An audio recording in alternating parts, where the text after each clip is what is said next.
అదిగో నీ పాత ఫ్రెండ్స్ ఎవరో వచ్చారు, వెళ్ళి చూడు. నాకంతా తెలుసు, నువ్వు చెప్పక్కర్లా. ఒరేయ్ నేను ట్రైన్ ఎక్కడ్రా.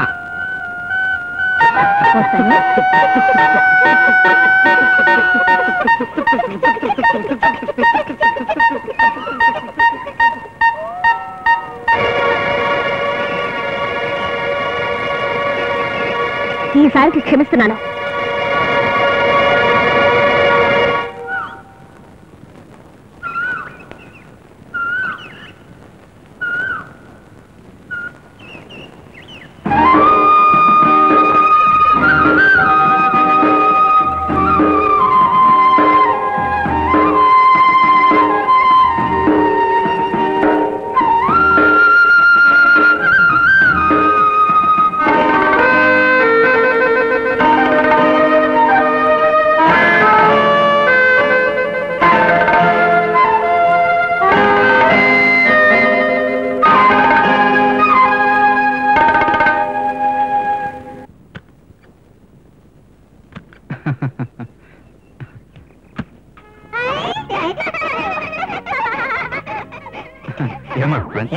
బండి 1 గంట లేటు.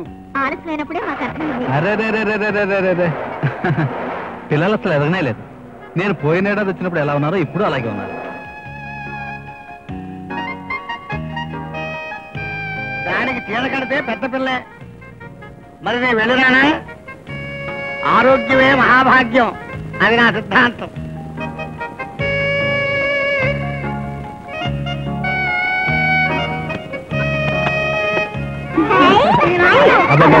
కొట్టుకోకండి, నెమ్మది తీసుకోండి. అయ్యో, అమ్మాయికి ఏం తీసుకురాలేదా? ఓ పని చేయండి, ఈ బొమ్మలన్నీ మీకు, సూట్ కేసు మాత్రం గోవింద్కి. చూడండి, ఇవన్నీ మీరే పంచుకోరు. తర్వాత ఎక్కువ తక్కువ గొడవ చేయకూడదు.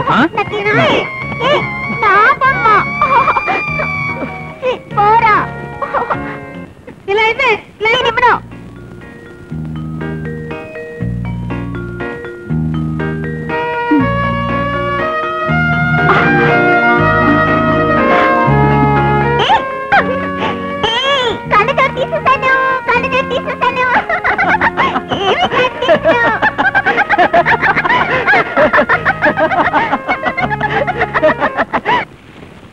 మీరు నాతో రండి అబ్బాయి గారు. అబ్బాయి గారి మనసులో ఏదో కష్టం ఉంటుంది. ఏంటో చెప్పండి. ఏం లేదు. ఉత్త బడాయి ఏంటో చెప్పండి.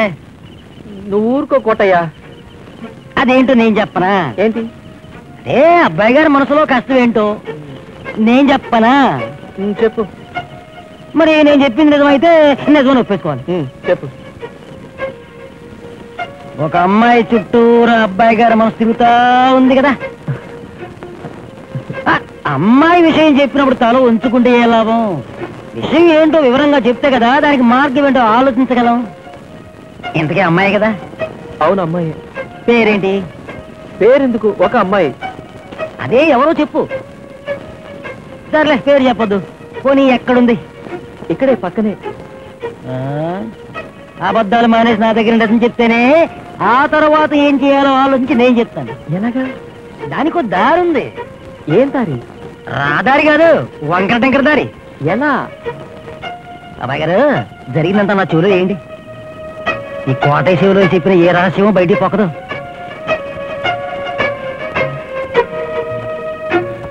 ఓహో, అద్దా సంగతి. మనం పిలిచిన చోటకే వస్తుంది, చెప్పినట్టుగా చేస్తుంది. ఎవరు? ఎవరైనా సరే. మహారాణి లాంటి వాళ్ళని కూడా ఆ రోజుల్లో మహారాజులు ఈ విద్యని ప్రయోగించే అలా గుప్పిట్లో పెట్టుకున్నారు. ఏం విద్య? వశీకరణం. వశీకరణం? భస్మం. భస్మం? ఏం భస్మం? అగ్ని మంత్ర భస్మం. ఏమిటయ్యా? ఏంటంటారు డబ్బాయి గారు? ఇంకో విషయం అండి, వశం చేసుకోవాలనుకున్న పిల్లని ఆ బొట్టు పెట్టుకుని చూడాలి. ఆ పిల్ల కూడా నిన్ను చూడాలి. అది సంగతి అండి. ఇంకెందుకుదా ఆర్పేక. ఇంకో కండిషన్, స్నానం చేసి శుభ్రమయ్యి విభూతి పూసుకోవాలండి. అది పూసుకున్న తర్వాత ఆ పిల్లను చూసేదాకా రామా నచ్చరం ఒక మాడకూడదు. రాత్రి వెళ్ళి పిలువు, కుక్కలాగా నీ పక్కకు వచ్చి నించొని తోక ఆడిస్తుంది. ఎక్కడ దొరుకుతుంది కోటయ్య అది? ఏది? నువ్వు చెప్పిన భస్మం. దానికి కొంచెం పని ఉంది.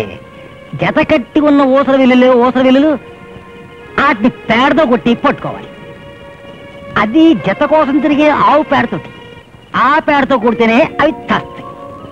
వాటిని తీసి కొబ్బరి చెట్టు పైన ఎండబెట్టి పొడిగా దంచాలి. దానికి కూడా ఓ మంత్రం ఉంది. కొబ్బరి చెట్టు మీద ఎండ పెట్టాలా? జరిగే పని ఏదైనా ఉంటే చెప్పు కోటయ్య. ఏంటండి మీరు? అబ్బాయి గారికి ఇందులో అనుమానం వద్దండి, నేను ముందే చెప్పాను కదా. ఒక మగ ఊసర వెళ్ళింది తండి, అబ్బాయి గారి కోసం నేను ఆడ ఊసర వెళ్ళింది తీసుకొస్తాను. ఆడ ఊసర వెళ్ళి అబ్బాయి గారు మీకేం కంగారు వద్దండి, మన పూజారి గారి దగ్గర ఉంటుందండి, మనమే వెళ్ళి దాన్ని తెద్దాం. కొంచెం డబ్బులు ఏమన్నా ఇవ్వాల్సి ఉంటుంది. మరి ప్రస్తుతానికి ఓ 5 రూపాయల సామాన్లు కొనేసి ఒక పూజ చెయ్యాలి. పూజ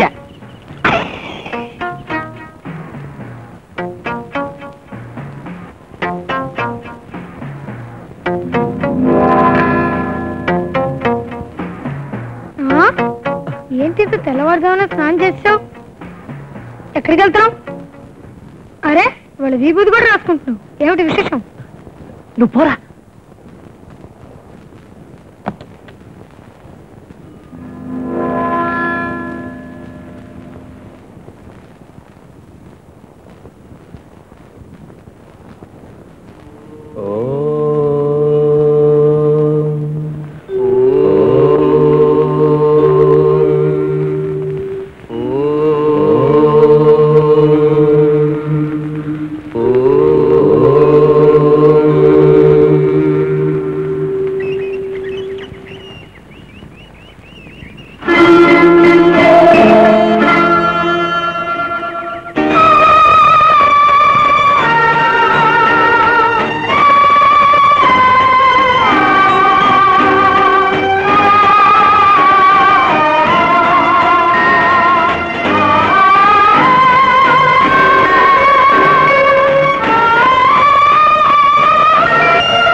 ఏటి బాబు ఇదే?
పిందెలనాడే మొగ్గ గిల్లేసినదే మొగ్గ పిందెలనాడే మొగ్గ గిల్లేసినదే